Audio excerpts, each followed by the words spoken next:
Hello, beautifuls. You're listening to Bliss and Grit. I'm Brooke Thomas, and I'll be joined soon by my dear friend and co-host, Vanessa Scotto. On the show, we're talking about being on the embodied spiritual path and what does that actually mean? What's a real evolution of our lives? How do we ultimately embrace everything, all the beauty and crazy, the joys and the messes, the bliss and the grit that is a human life? We're attempting to sort that out for ourselves as we go along in each episode. In today's show, we're talking about chasing happiness. So we're a culture of happiness chasers, as in racing towards that thing in the future that is going to deliver the feeling of happiness. But how is your actual life, your actual feelings, and your actual shit? So the stuff happening now and not in some magical future, the real path to contentment in our lives. As Chogyam Trungpa Rinpoche said, are you trying to liberate yourself from yourself, or are you willing to really see yourself? Because it turns out, as Vanessa and I have discovered for ourselves many times, you actually can't hide from yourself. So we all want the same very normal human thing, which is for life to not suck. And what we're saying is that the path to life sucking less is to get really honest and to feel all the feels. Or as Vanessa says, there's no way through but in. If you're enjoying the show, well, we would be delighted if you left a review for us on iTunes or on our Facebook page, which is Bliss and Grit. You can also head over to blissandgrit.com and subscribe to hear any updates on upcoming events that we have. We will be having some goodies for the community. And one last note, as you can tell, because I already slipped in a little profanity in the intro, we have potty mouths. So if there are kids around or if you're at work, you might want to wear some headphones. Okay, here we go. Hey, beautiful. Well, hello, darling. So we put out an episode very recently on grief and despair. And you and I are both a part of traditions, and we work with teachers who are of the embodied path. So I wanted to get into that a little bit more today, because one of the things we touched on in the grief and despair episode was that we're in a culture of happiness and a culture of succeed, achieve. You make your own happiness. You make your own path. There's so much nuance to this stuff, but basically there's a lot of like mask wearing. There's a lot of you're good if you have six-pack abs or make 6 or 7 figures a year. And here's how, here are the goals. Here's the path. And so what we're talking about can sometimes be a little less appealing, let's say, at first glance, particularly on places like social media and such. Because what we're saying is like, you don't get to go up and away from the muckier emotions. It's why we call the show Bliss and Grit, and to deepen in is the way. So there's a normal desire, human desire, to not want to suffer, to not want to feel painful emotions, and to want to have the things you genuinely desire, things that people might wrap up in the umbrella term of happiness, but that we can say are maybe just genuine human longings and desires about what calls to you for your particular path, what feels transformational about your own life. And so what we're saying is the way to that is that you have to actually face your own shit. So I'd like to read a couple of quotes and then we can dive in and see where we go. And honestly, I just don't think that it's possible for us to do too many episodes on this topic. A lot of what you and I are doing with our work is challenging the assumptions of the self-improvement, self-help industries. Okay. So the first quote comes from Adyashanti. And the quote is, "Your life, all of your life, is your path to awakening. By resisting or not dealing with its challenges, you stay asleep to reality. Pay attention to what life is trying to reveal to you. Say yes to its fierce, ruthless, and loving grace." Fucking love that. Adyashanti is just like, here's the sword. I'm gonna cut right through the bullshit. I love it. But he sprinkles in like this word ruthless, like it's nothing, like there's like, oh, just ruthless, like I know, just, and loving, in, and it's grace. Yeah, and it's also nice. It's grace. And then the other quote you actually just put up on our Facebook and Instagram pages today, but it's Chogyam Trungpa Rinpoche, beloved teacher of ours. The quote is, "Many people try to find a spiritual path where they do not have to face themselves, but where they can still liberate themselves from themselves. In fact, in truth, this is impossible. We cannot do that. We have to be honest with ourselves. We have to see our gut, our real shit, our most undesirable parts. We have to see that. That is the foundation of warriorship and the basis of conquering fear." Boom. Drop the mic. Yeah. CTR can drop the mic. He is a mic dropper. Yeah. He has a lot of drop the mic moments. Mm-hmm. So when you and I maybe post these kinds of things, we get a lot of the people who listen to the show and engage with us, responding in very kind of nourishing ways, I would say. Meaning they're like getting things out of it and we're getting things out of what they're saying to us. And then, of course, there are people who maybe find us via hashtags on Instagram. Hashtag spiritual quote. And they want to see like, believe and you will achieve. Yeah. And they're not delighted with what we're posting. So I want to speak to that mindset a little bit because we can go down the path of happy, happy, joy, joy, and we're really just a dog chasing our own tail. And I would say what I have seen in other people's lives, and for sure what I know in my own experience, is if I delude myself from the unpleasant things and I'm chasing my own tail of happiness, what I tend to see in terms of results is that my life gets a lot murkier. It actually gets more unpleasant. Was that a period? Sure. Like, you're done with that sentence? Well, I'm gonna lob that one over. I've talked a lot. The net to you. Is that just a long I'll say pause? more about that, but yeah. So about this, I feel like just listening to the beginning, as usual, my head's like kind of exploded, and there's all of these branches into different directions. I guess the first thing that I want to say, I don't feel like I know the big T truth that everyone should believe. I'm not antagonistic against other people's beliefs and experiences. I can only speak to what my experience is, right? And what I can recognize as truth for myself.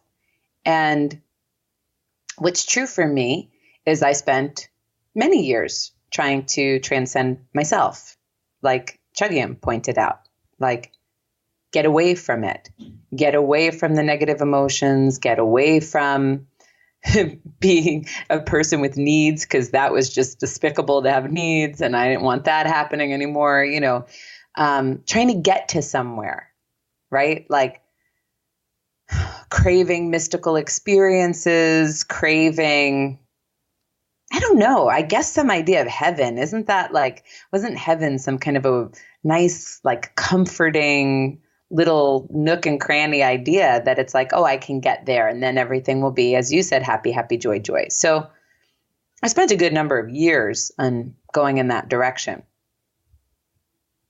And I don't think anything resolved for me, as you were saying with your life. It's like I stayed anxious, like just as anxious.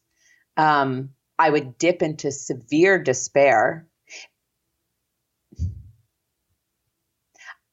I guess what really happens when you start to think about these kinds of things. So I have a good friend who is of the choose happiness camp, like you just have to choose it, that every day you choose it, which, when you hear that logic, like I do get it. Like, do you get the concept totally. That like, yes, you have to focus on what's good? And I think that there's a real nugget of truth in it. The trick is it coming from source or is it coming from your ego? And if it's coming from your ego, it's going to be a troublemaker. And that's where I think these things start to fall apart, because you can look at a teacher I was just mentioning before when we spoke, Muji. Now, if you listen to Muji, I haven't heard him yet say the words choose happiness, although he might have, but he's more in alignment with like, just why are you thinking about shitty things? Like, your mind is your ally and like turn its attention towards this beautiful life and this water coming out of the faucet,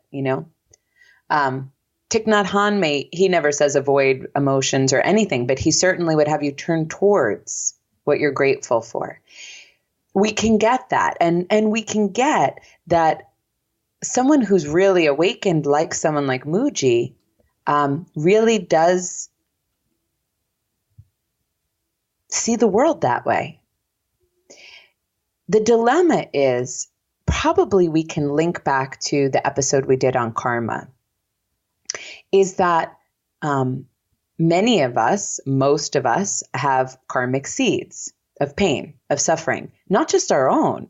I mean, our lives oftentimes have been filled with that kind of stuff because most of our parents didn't know how to communicate well. Most of them didn't know how to love well. Most of them didn't know how to relate to themselves well, and then certainly not to others. So that's probably most of us. But then we can go back and we can look at all the intergenerational trauma that has been passed down the karmic ladder to us. So here we are, and many of us start off with all of this suffering woven into our system or built into our system as we kind of go through this life. So then all of a sudden, you know, here we are and we're 28 and we're like, I'm just going to choose happiness. I'm not going to look back at my past. I don't want to look at what my parents did. I don't want to care about what happened to my grandparents. I don't want to worry about what happened to me when I'm 5. I don't want to deal with the fact that I have a part of myself that hates myself. I'm just going to choose to be happy. And it's false. It's a denial. It's not an awakening. Mooji had an awakening and he's pointing you towards truth, which is, yes, everything's empty. Why are you assigning this meaning? Why are you letting your narratives call the shot? But he's coming from a place where he's already had that awakening. Most of us, when we start to get into that mind frame of you shouldn't focus on these quote unquote negative emotions and you should be grateful and happy all of the time. Most people who are spouting that are still coming from a place where they're a person divided, which is the good person who's going to choose to be happy and the bad human part that it has to drag along or put in a box so that it shuts up because it's not playing the game right. Yeah.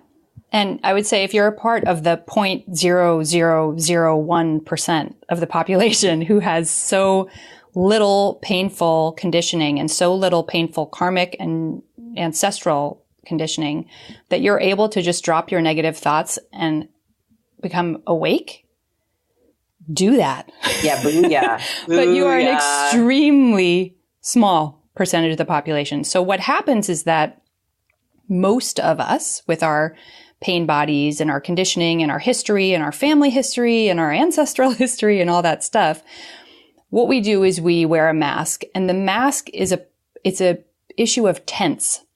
So Mooji is saying, why are you concerned with all that stuff? Because he's only here now. There is no future. There is no future. Ever. Never. It's always a fantasy. And so awakened people are operating from that place of they're not suffering. I'm using air quotes. Because there's still all the normal human stuff of, you know, when your partner dies, you grieve, your heart feels sad. But they're not suffering from the delusion of the mind. The choose your own happiness and I'm going to put my pain in a box so I don't have to see it camp is aspiring towards some better place in the future. They are only chasing a delusion because the future is 100% of the time delusion. Not to say that we can't project like, oh, okay, if I started my degree in economics, I can project forward that because I want this now, I'll finish my degree in economics. That's totally normal. But actually, we don't know. You know, we don't have any idea what's going to happen between what you think is going to happen and what's going to actually happen because it hasn't happened. So tense becomes critically important. Being only in the present tense is the definition of being an awakened person. But we have these little minds that keep telling us stories about the past and the future and the past and the future, and we're shackled to them. You know, the work that we're trying to do is to unbind ourselves from them or see the mind as the useful tool that it is, but not the only filter through which we see reality. And the more that we decide we're going to go somewhere in the future where we're better, life is better, we've achieved some goal that's going to give us what we think we want, it's just illusion. We're just escaping ourselves.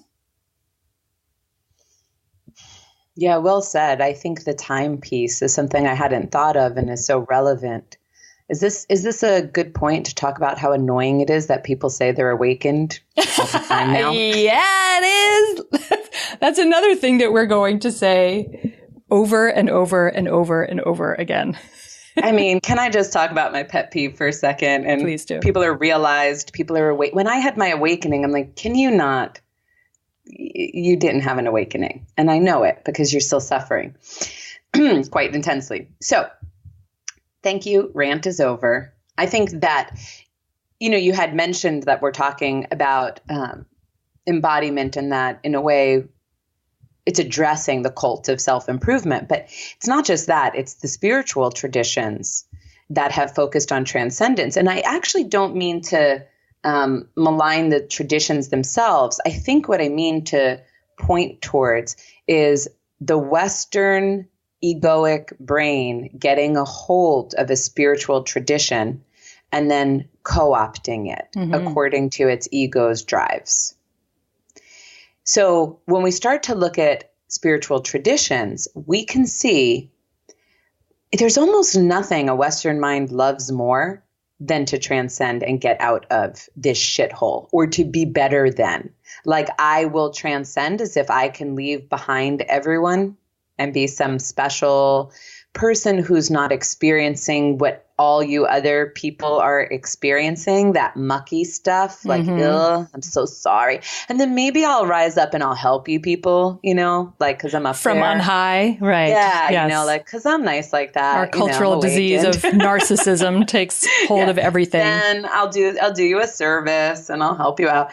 But I think that what's really happened, in a way why I think the embodied traditions are actually being talked about a lot now, is as an antidote. And this happens all of the time. I mean, if you look at the collective unconscious, it's like the pendulum begins to swing. How teachers talk, they're really antidotes to where we've begun to go off truth, right? Off the path to truth. So it's like we have all of these beautiful traditions. We're a melting pot. It's so wonderful. We can study things from all over the world and everyone can find something they resonate with.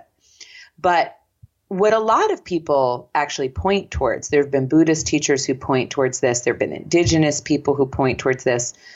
Carl Jung used to point towards this. It is different to enter a spiritual tradition after you've already had 20 years of thinking and breathing and feeling a different way. It's an interesting ball game. When the spirituality of the land is the one that you resonate most with, like your ancestral spirituality, you've kind of immersed in that experience. You understand emptiness has nuance.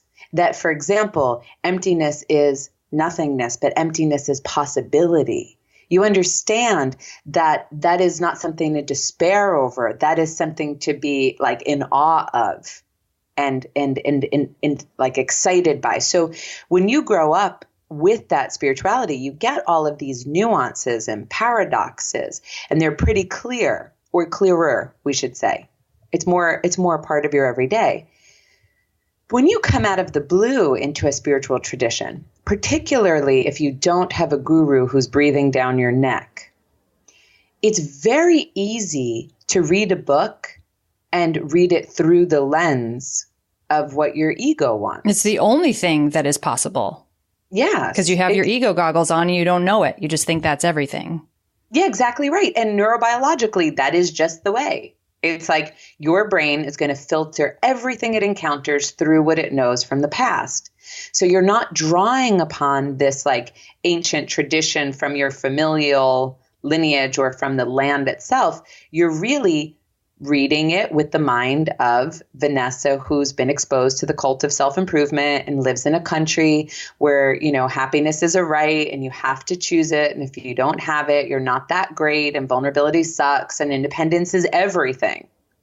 So now I bring that Vanessa, that persona, that lens, that's just part of my wiring because I'm in an ecosystem, and I read these ancient teachings and I bring that to it and I read it how I want to read it without meaning to, of course. So I think that's where some of the dilemma starts to get in. So, I don't know when we mentioned it, but I know at some point we talked about Locke Kelly. So Locke Kelly kind of had this proposition that from his experience of awakening to truth, that there's these 3 different movements of energy. You would wake up, wake out, and wake in. Wake up means something like, sorry, Locke, to put words in your mouth, but something like recognizing transcendence and connection with everything. Waking out means to feel that heartfelt connection and interconnectivity with all beings. And waking in is the embodiment. Mm-hmm. It's really like, from our perspective, it's really in and down. Yeah. Right? So when I saw that, I thought that makes so much sense to me. And what he pointed to, kind of the way Judith points to the same thing, is like people will go with what they're most comfortable with. So if you're comfortable waking up because you don't have to suffer, you don't have to feel, you don't have to be a human, you don't have to really be present, deal with Trump being your president, deal with the fact that like we're actually killing our earth and we have been for a really long time. Like if you don't want to deal with any of that, well then by all means, you're going to focus real hard on waking up. Mm-hmm. You're going to concentrate there. Yep. Right? Get me out, up and out, up and out. And you'll even have disdain, perhaps, for the paths that point you in and down or into the heart. And so in this way, this is where like it gets tricky because I don't know what I can't see either. So I understand I really value in and down. And I'm like, well, am I missing something? Am I still scared to go up? Or, I don't think so, but I always keep a pretty loose grip on that kind of stuff. But I do believe that the vast majority of people find it safer to get out, to go up. Don't you? Yeah. Well, I think it's what we see. I mean, so even if we're removing it from the spiritual path, which spiritual is one of those also tricky words that the ego has co-opted a million different ways, what we are talking about is the willingness to completely surrender to giving birth to what your true self is and knowing that you don't know. So even if we remove it from the spiritual path, we can just see that everyone wants up and out of whatever their everyday life circumstances. So it's just like that Adyashanti quote. He's saying your life is your path, So it's like, okay, I have financial problems. I'm looking at my bank account and it's like, not only am I not earning enough money, but I'm just not good with money. Like, let's say I'm a person who's having this realization as somebody who has had this realization many times. Like, I'm also not good at it. I don't understand how to save and budgeting doesn't seem to be going great for me. Sometimes I overspend and then I tighten the belt and I'm the good girl. And okay, so I'm having this moment of acknowledging money and it's not the most clear, thriving relationship.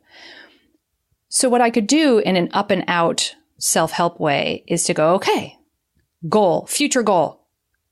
Immediately I'm jumping from the problem up and out to that imaginary place called the future. Here's my goal. I'm going to earn X dollars a year. I'm going to budget like this. I'm going to read these 3 books on investing. I'm going to go to that seminar. So it's all like, I'm going to put things in my brain that are going to help me to improve this pattern. All these things are fine. And I've done them a million times. But the problem comes when we're captivated with this story that it's going to work out the way I think it's going to work out in the future. So I can just the same engage in the exact same thing in a down and in way. So a down and in way would be like acknowledging the same thing. Me and money have this thing, and this is what I notice when I look at my bank account and my habits financially. I could do the same thing. Oh, look, these 3 books just came my way. I would like to read them. I have a genuine desire to read them. Now, maybe I get halfway through the first book and I go, I have an insight. Oh my God.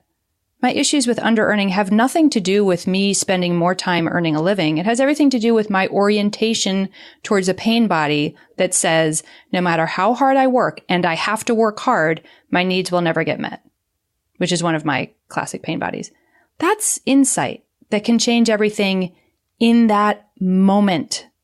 I didn't have to spend 5 years learning investment strategies and increase my work week from 60 hours a week to 100 hours a week, because that would have only been intensifying the pain body, which says I'm going to have to work my ass off because that's how life goes. I'm going to be miserable and I'm still not going to get my needs met. So that's the life as a mirror thing, where I would just keep creating that circumstance because I didn't give myself a chance to go down and in and have a really true insight. I believed in the lie of future tense Brooke, who's on top of the mountain. Look at me. I did it. Yeah. And if you want to get really up and out, you would just say, I'll manifest that shit. Yeah, that's when we really want to go to delusion. What I'm going to do is just sit in my room and envision me rolling on. I'm going to write a number down. I'm thinking of the Always Sunny in Philadelphia episode where they're vision boarding. Oh my God. It's so good. He's like, I'm going to impregnate Danica Fitzpatrick. It's like all these super specific things, but they're not doing anything except getting drunk in their bar every day. I'm going to have a yellow Lamborghini, you know. That's so great. Oh my God. Yeah. So that would be, the ultimate. If you want to get really, really away from just being human. Well, you know, I just feel like I guess I can't say it enough these days, like be human, be human, be human. And I say it. I grasped onto it. I mean, because Reggie would say it. And then also I've heard now a lot of Native teachers I've been listening to, Indigenous teachers say it. And I'm like, okay, so here's an antidote for our times is to be human. But I say it because it was an antidote to me. Me too, obviously. I mean, I have totally fallen for all of these things. And I continue, obviously, to have to notice and untangle when I'm doing it. Yes. Because I'm not awake. I want to be superhero. Like, I mean, you know, I wanted to be like some Zen genie that just like floated like, like I never had anything but spaciousness for people and I'm never in a bad mood. And why? So we've talked about this before, but why is because I didn't feel like feeling the pain I had. I didn't want to feel the anger I had. I didn't want to deal with what may arise if I let those feelings come in. Right. So couple of things that I was afraid of. Let's say, because, okay, I remember must have been in my mid-20s, maybe the first time I was starting therapy. I remember I was always friends with a lot of people who had kind of these like difficult childhood circumstances. It makes me laugh now because I remember thinking, but I had a pretty normal childhood.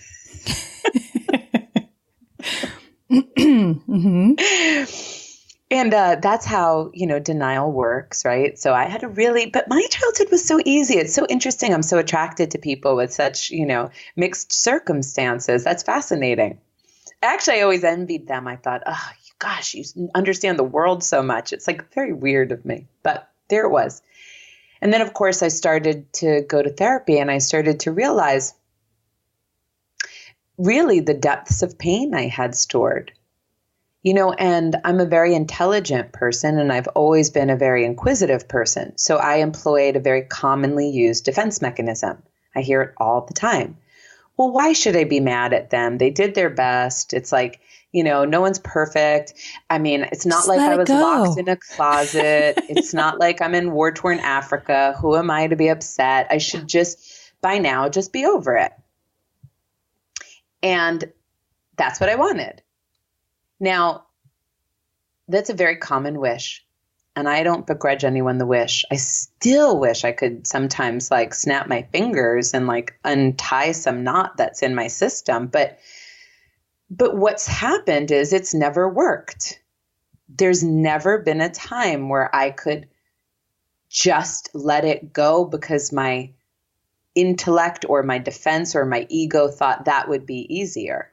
It never works. And it never works for anyone. No. And we tell ourselves that it does when we're more used to doing that. Yeah. You become numb at a certain point. You become deeply numb to the fact that you're doing it and that it's not successful. It's a good point, Brooke, because you can look at life in a few different ways. Like how would this manifest in a way that's detrimental to you? Okay, so let's say I was to avoid my feelings. What's the problem? right? That's really the question. Like if I was to avoid having insight, feelings, awareness, what's the problem? Because let's say it like this, like I didn't want to have certain awarenesses. I didn't want to realize how I had felt about some of the choices my parents made because I didn't want to be in conflict with them. I didn't want to be selfish. I didn't want to be bad. I didn't want to confront the depth of my own agony because I didn't want to cry and I didn't want to fall apart. I didn't want to lose my shit, you know, and I've talked about that before. We feel like we're going to like lose our ever loving shit. So I don't really want to go in. So then, all right, what are my options? So instead, I'm going to try to get over it. I'm just going to try to like move past it, focus on the good, focus on what makes me happy, create some shit and like move past it. Okay. So what could possibly go wrong? Seems like a good idea, especially since most of us are in a position of privilege in terms of the human race on this globe, right? Well, couple of things. One, I never got rid of the despair. So I'd go manic high and then super low. What's the point? I felt empty because I wasn't connected to myself.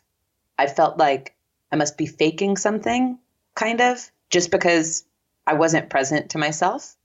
My love relationships kept mirroring the fucking real beliefs, not the ones I kept espousing through my mouth, but the real ones. So I think when you start to look at like what could go wrong, like you were saying, there's some people who are so good at it that they're numbing out.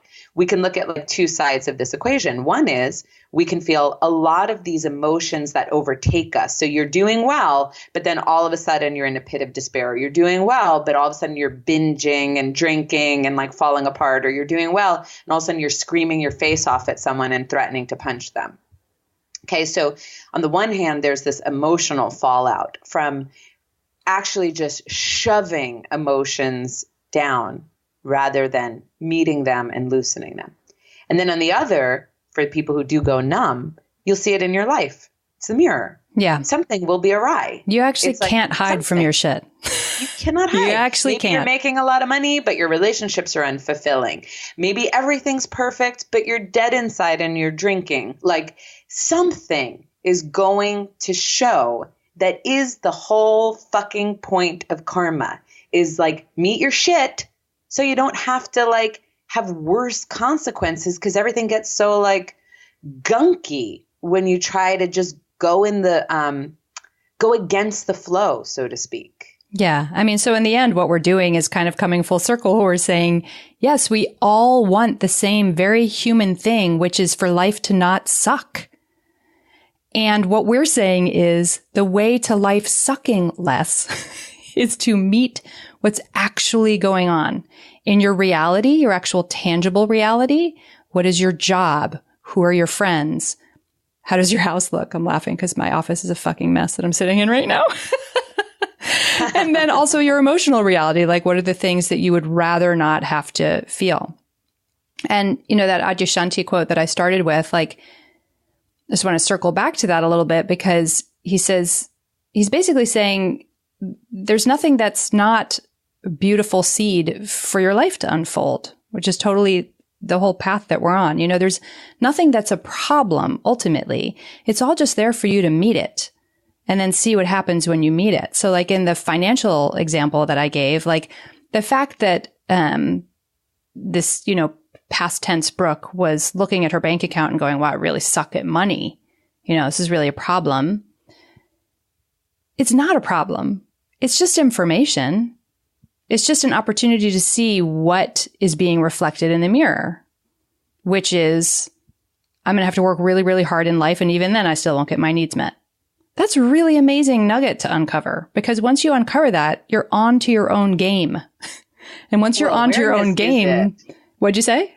Awareness really is it. Like for years I wondered, and then you're like, well, how do you change? It's awareness. Awareness is the beginning. It's the whole alchemical agent. Yes, there's stuff after awareness, but right there, if you're not aware of the problem, how can anything shift? Exactly. And then once you are onto your own game, you can't not see it. You'll have moments where you're not on top of your game fully. But what I'll realize is, like, for me now, if I'm thinking about a work project, what I notice is that I always choose the path of most effort, least reward. Always. It's where I automatically go. But I'm onto my game now. So I can go, oh, do I really need to drive 3 hours each way to make less money than I would make if I just sat in my beautiful house and created this project I'm excited about?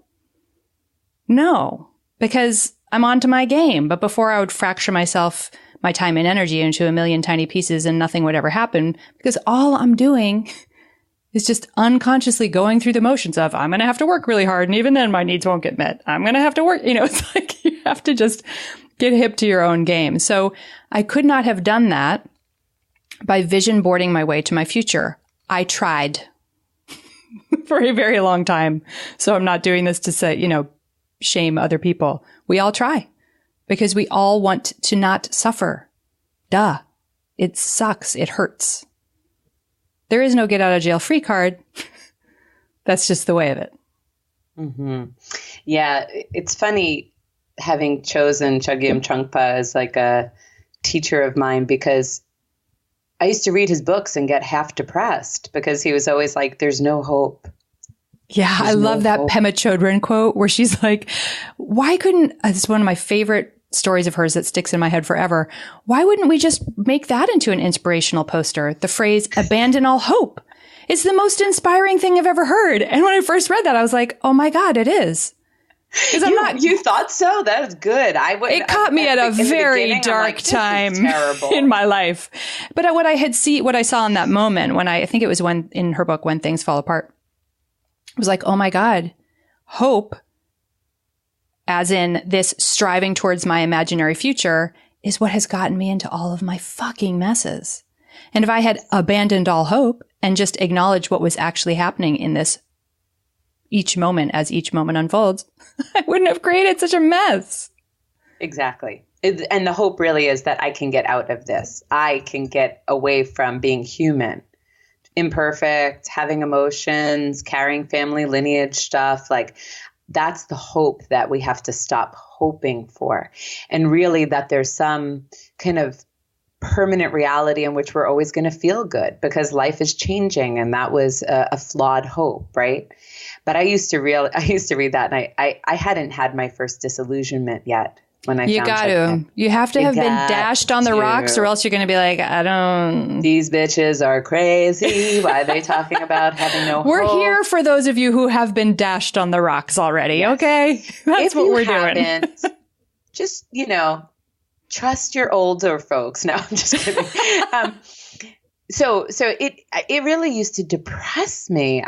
But I couldn't stop reading. I couldn't get torn away because it really felt true. It always felt really true. So, I like to say there's no way through but in. And we learned this. This wasn't something we wanted or something we chose. It was something we learned. And, we've talked a lot about how we learned that the other way doesn't work, right? We learned that just trying to cling to a delusion or trying to fix yourself, going to war with yourself is such a common strategy.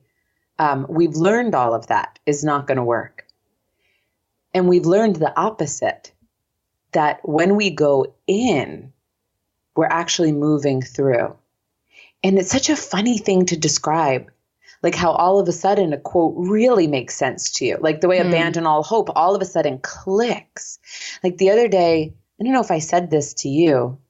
Maybe I did. There's this Joseph Campbell quote I always loved.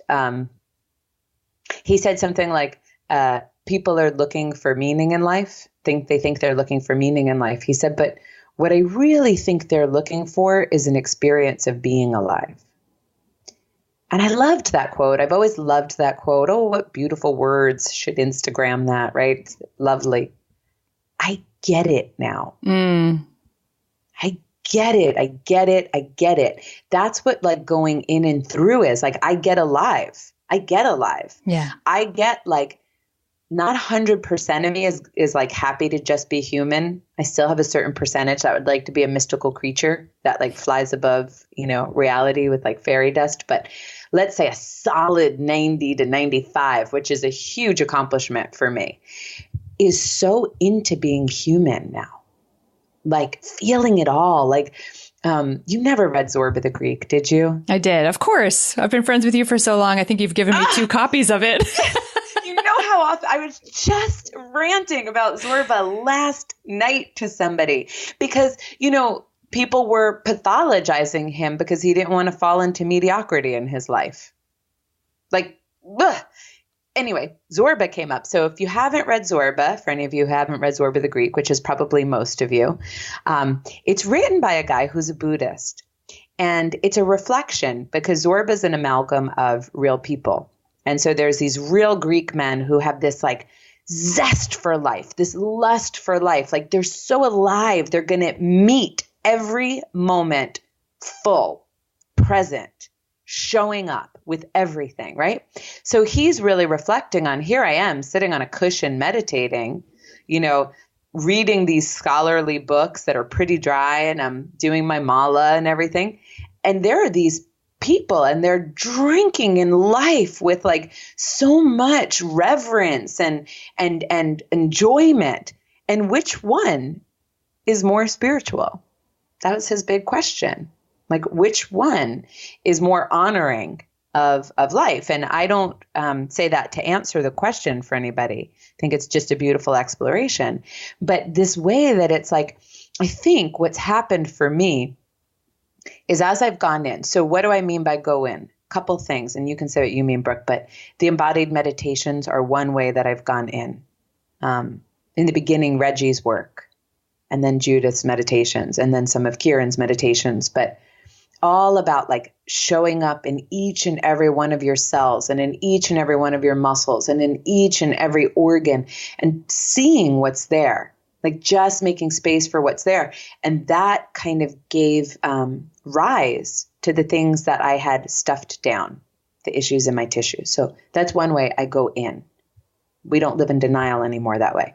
The other way, therapy, talking, counseling, energy work. Sometimes when I've gotten energy work, but all of these different ways that we're making space for what is hidden to come to light, making the unconscious conscious. That's what I really mean by there's no way through but in. What would you add to that? Inquiry. So for me, using Byron Katie's work has been tremendously helpful. Locke Kelly talks about inquiry some as well, or maybe a lot. I haven't read his book in a while. I think a lot. Adyashanti talks about inquiry as an important part of the path. And I just want to say before we complete this conversation that another thread of I want to underline this, a thread of this conversation is that a part of what we want is the easy way out. What I am not saying is, too bad, suck it up, take the hard way. What I'm saying is going in and through is the easy way. Mm-hmm. It is the way. It is the easy way. The hard way is to delude yourself and create more and more and more messes in your life. I know. I have done it like a fucking Olympic champion. And what I realized is these future tense ideas that I'm chasing after are making a mess of my life. Not feeling the feelings I'm actually having, not sitting with myself, is making my life way harder. So the easy way is to be, to use Adyashanti's words, ruthless and loving about what is true for you. And what I've discovered is that you can do that with hard mental energy, where you're like projecting this mental laser and what's not true? What am I in denial about? It's not what I'm talking about. It's actually quite loving to, like you were saying, go in your body, use a somatic meditation, and just make space. That's it. You're not there to solve a problem, and then life unfolds from there. That's what amazed me, is that like it was like opening all of the dams on myself. And then actually suddenly things were workable. Suddenly I could see things like, oh my God, I'm just doing that pain body over and over and over again. I think I'm not, but I am, obviously. I see it now. When you can see with clarity, life gets really easy. Yeah. And it gets more enjoyable because you're present. And so all of a sudden that breeze is really scrumptious. Yeah. And that laugh you hear is like so touching. So it also gets really enjoyable when you allow yourself to just stay with what is. I had this saying in my head. Okay, I don't know if you're going to think this is as funny as me. Well, I'm ready. Lay it on me. As you were talking, I shouldn't even say it. I was thinking stop, drop, and feel. Stop, drop, and roll. Oh my God, no. It's perfect. And we have to make t-shirts. It's like the embodied, just like get low, feel all the feels. Stop, People drop, and feel the feels. And then you can deal, right? Like once you do that. It keeps rhyming. Stop, drop, and feel. And then you can deal. It's like a PSA. It's fucking great. It is a PSA. I so wish we could PSA this. Well, we are. But even bigger. Like we'll see. Everyone could hear it. Like Trump should stop, drop, and feel for like God, a year. And then we'd be in a better position. Oh God, he would be in agony. That's a lot of agony that's been stuffed in there. It's a lot of paint layers to go through. Yes. So is this good news, everybody? I don't know. What do you think?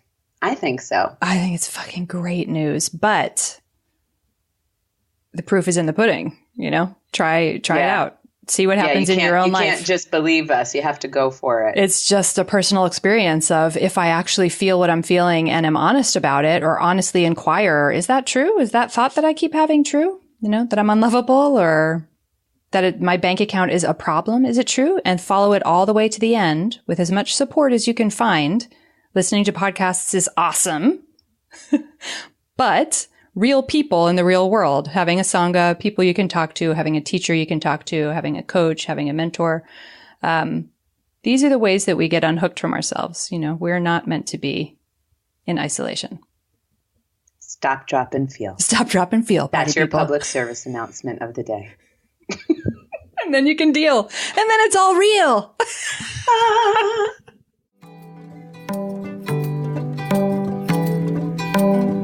Thank you so much for listening to today's show. The show notes, including any resources we mentioned, live at blissandgrit.com. You'll see it on the website if you scroll down within each episode's separate post. You can also come play with us on social media. We are at Instagram and Facebook as Bliss and Grit. And if you want to support the show, the best way to do that right now is to write us a review on iTunes, Stitcher, or our Facebook page, or tell your friends who you think might resonate with the show and benefit from it. And we also have a new subscribe form on the website, which is blissandgrit.com. You can sign up there if you want to hear about different goodies we're going to have coming up for the community. We're going to start doing some events and things like that. We really have loved hearing from all of you. And of course, it helps other people to find the show too, as you chat it up. Huge gratitude to all of you who have written reviews already. And here is one from Sasha K8. I am so grateful that my dear friend recommended this podcast to me. Through Brooke and Vanessa's wisdom, I have made big connections, had my mind blown, and found comfort and love. Each episode offers a new gem, and I can't wait to listen to them all. Thank you so much for that. It's really so sweet for us to know that the show is having a real impact on people's lives. Vanessa and I will call each other up sometimes about comments on social media or reviews like that and say, oh my gosh, like it's helping people. It's really resonating. So that's very, very sweet. Thank you so much. And we'll be back next week.